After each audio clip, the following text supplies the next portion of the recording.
হরি বল। এই যে আমাদের নামহট্ট সংঘের কার্যালয়ের সব সদস্যবৃন্দ এখানে বসে আছেন। রাধে রাধে।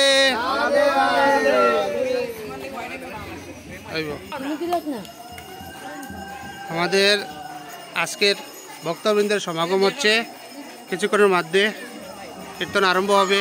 এই যে আমাদের মন্দির,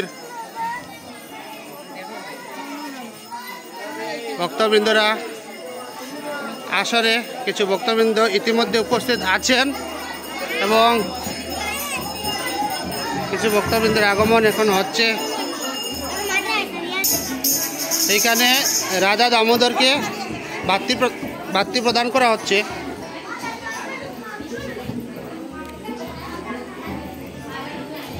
এই যে আমাদের ঠাকুরের মন্দির, আমাদের এখানে সব ভক্তবৃন্দরা উপস্থিত আছেন। রাধে রাধে, হরি বল। এখানে আলতি প্রদর্শন হচ্ছে, ঠাকুরকে বাতি প্রদান করা।